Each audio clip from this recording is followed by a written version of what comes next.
വിശുദ്ധ യോഹന്നാൻ അറിയിച്ച നമ്മുടെ കർത്താവ് ഈശോ മിശിഹായുടെ പരിശുദ്ധ സുവിശേഷം അധ്യായം 18. യേശുവിനെ ബന്ധിക്കുന്നു. ഇത് പറഞ്ഞ ശേഷം യേശു ശിഷ്യന്മാരോടുകൂടെ കെദ്രോൺ അരുവിയുടെ അക്കരെയെത്തി.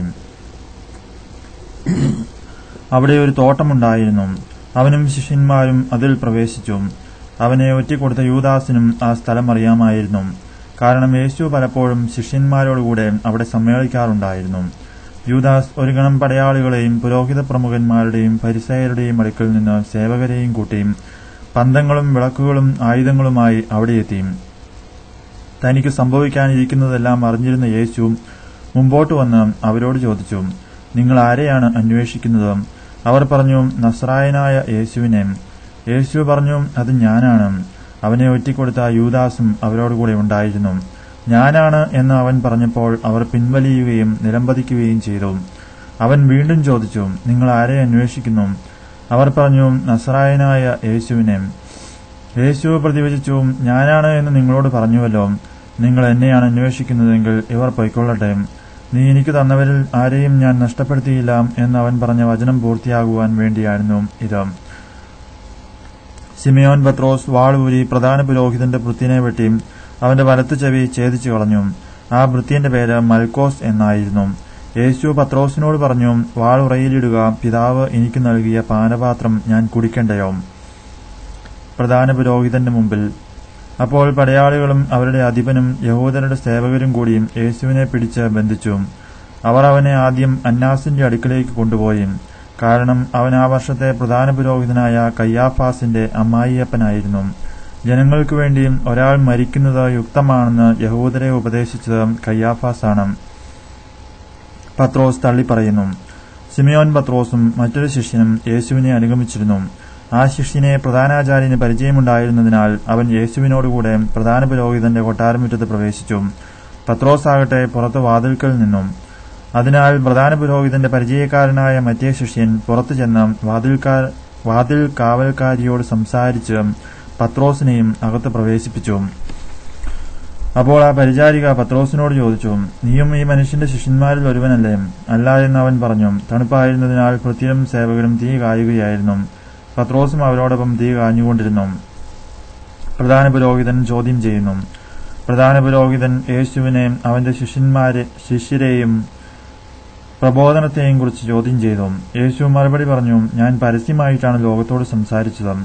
എല്ലാ യഹൂദരും ഒരുമിച്ച് കൂടുന്ന സിനഗോഗിലും ദേവാലയത്തിലുമാണ് എപ്പോഴും ഞാൻ പഠിപ്പിച്ചിട്ടുള്ളത്.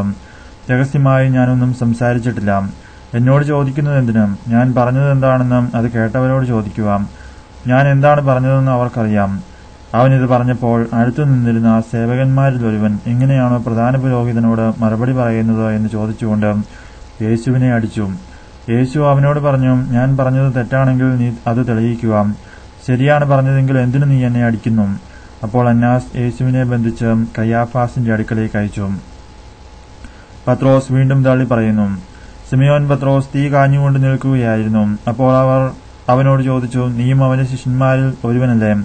അല്ല എന്ന് അവൻ തള്ളി പറഞ്ഞു. പ്രധാന പുരോഹിതന്റെ ഭൃത്യരിൽ ഒരുവനും പത്രോസ് ചെവി ഛേദിച്ചവന്റെ ചാർച്ചക്കാരനുമായ ഒരുവൻ അവനോട് ചോദിച്ചു, ഞാൻ നിന്നെ അവനോടുകൂടെ തോട്ടത്തിൽ കണ്ടതല്ലേ? പത്രോസ് വീണ്ടും തള്ളി പറഞ്ഞു. ഉടനെ കോഴി കൂവി. പീലാത്തോസിന്റെ മുമ്പിൽ. യേശുവിനെ അവർ കയ്യാഫാസിന്റെ അടുത്തുനിന്ന് പ്രത്തോറിയത്തിലേക്ക് കൊണ്ടുപോയി. അപ്പോൾ പുലർച്ചെയായിരുന്നു. അശുദ്ധരാകാതെ പെസഹ ഭക്ഷിക്കേണ്ടതിനാൽ അവർ പ്രത്തോറിയത്തിൽ പ്രവേശിച്ചില്ല. അതിനാൽ പീലാത്തോസ് പുറത്ത് അവരുടെ അടുക്കൽ വന്നു ചോദിച്ചു, ഈ മനുഷ്യനെതിരെ എന്താരോപണമാണ് നിങ്ങൾ കൊണ്ടുവരുന്നത്? അവർ പറഞ്ഞു, ഇവൻ തിന്മ പ്രവർത്തിക്കുന്നവനല്ലെങ്കിൽ ഞങ്ങൾ ഇവനെ നിനക്ക് ഏൽപ്പിച്ചു തരികയില്ലായിരുന്നു. പീലാത്തോസ് പറഞ്ഞു, നിങ്ങൾ തന്നെ അവനെ കൊണ്ടുപോയി നിങ്ങളുടെ നിയമമനുസരിച്ച് വിധിച്ചുകൊള്ളുവിൻ. അപ്പോൾ യഹൂദർ പറഞ്ഞു, ആരെയും വധിക്കുന്നതിന് നിയമം ഞങ്ങളെ അനുവദിക്കുന്നില്ല. ഏതു വിധത്തിലുള്ള മരണമാണ് തനിക്ക് വരാനിരിക്കുന്നതെന്ന് സൂചിപ്പിച്ചുകൊണ്ട് യേശു പറഞ്ഞ വചനം പൂർത്തിയാകാനാണ് ഇത് സംഭവിച്ചത്.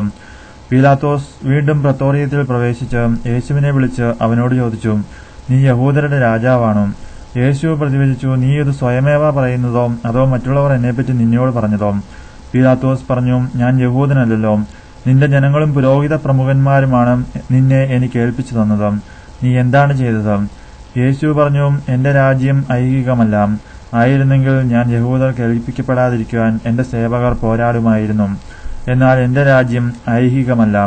പീലാത്തോസ് ചോദിച്ചു, അപ്പോൾ നീ രാജാവാണല്ലേ? യേശു പ്രതിവചിച്ചു, നീ തന്നെ പറയുന്നു ഞാൻ രാജാവാണെന്നും.